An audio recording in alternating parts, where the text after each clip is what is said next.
ఇంతవరకు మాట్లాడినటువంటి మహాసేన అధ్యక్షుడు రాజేష్ గారు ఇప్పటి నుంచి తెలుగుదేశం పార్టీ నాయకుడు రాజేష్ గారు అవుతారు. ఇప్పటి నుంచి రాజేష్ గారిని మనస్ఫూర్తిగా సాదరంగా ఆప్యాయంగా తెలుగుదేశం పార్టీలోకి స్వాగతం పలుకుతున్నాను. రాజేష్ తో వారితో కలిసి యువత చాలా ఫెరోషియస్ గా ఉన్నారు, చాలా ఉత్సాహంగా ఉన్నారు. అందరూ రాలేదు కానీ చాలా మంది ఉన్నారు. ఆయనకంటూ రాష్ట్రంలో ఒక ఫాలోయింగ్ కూడా ఉంది. దానికి కారణం ఆయన చేసిన పోరాటం, ప్రజల కోసం ఆయన చేసినటువంటి పోరాటాలే కారణం అని చెప్పి మరొకసారి మీకు తెలియజేస్తున్నా. నేను చూశాను ఈరోజు రాజేష్ గారు పార్టీలో చేరిన సందర్భంగా రాష్ట్రంలో ఉండి అందరికీ అపీల్ చేస్తున్నా. కొంతమంది మేధావులు ఉన్నారు ఈ రాష్ట్రంలో, ఎక్కడో దాంకున్నారు మేధావులంతా. ఏం జరుగుతుందో చూడలేకపోతున్నారు. కనీసం రాజేష్ కలప దూరం అంటున్నామండి. ఎవరు అన్యాయం చేశారు, ఎవరు న్యాయం చేశారో రాష్ట్రం మొత్తం చర్చ జరగాల్సిన అవసరం ఉంది. ఆ చర్చ జరగాలంటే దళిత నాయకుల ముందు ఉండాలి, దళిత యువత ముందు ఉండాలి. నాయకులున్న సైన్యం మీరే పోరాటానికి ముందొస్తారు. ఇప్పుడు మళ్ళీ ఒకసారి గట్టిగా చప్పట్లు కొట్టి మీరు కూడా హర్షాన్ని తెలియజేయండి. మహాసేన రాజేష్ గారిని ఆదరంగా మనస్ఫూర్తిగా తెలుగుదేశం పార్టీలోకి స్వాగతం పలుకుతున్నా. వారినే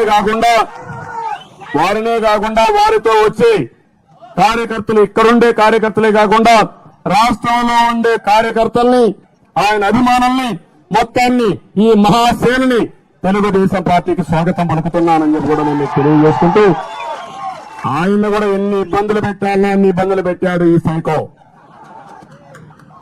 ఆయన కూడా లేపేయాలని చూశాడు ఈ సైకో.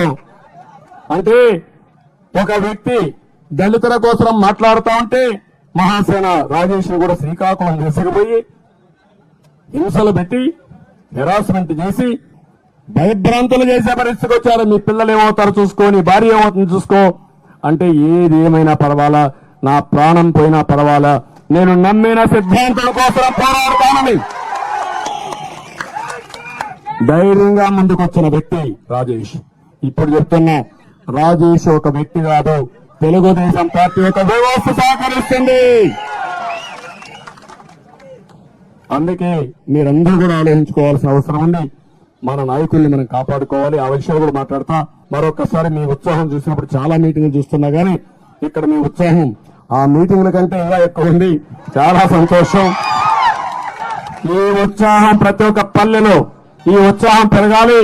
ఇప్పుడు నేను చూస్తూ ఉంటాను, రాజేష్ వీడియోలు బాగా పాపులర్ అవుతాయి.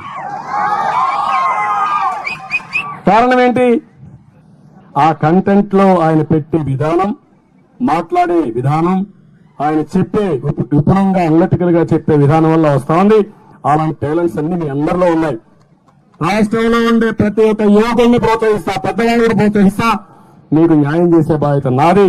నాకు బాగా తెలుసు. నా పట్టుదల ఎప్పుడు కూడా ఉడుం పట్టుదల. పట్టుకుంటే వదిలిపెట్టను, సంకల్పం చేసే సంకల్పాన్ని వదిలిపెట్టను. అర్థమైందా మీకు? Okay, good, carry on.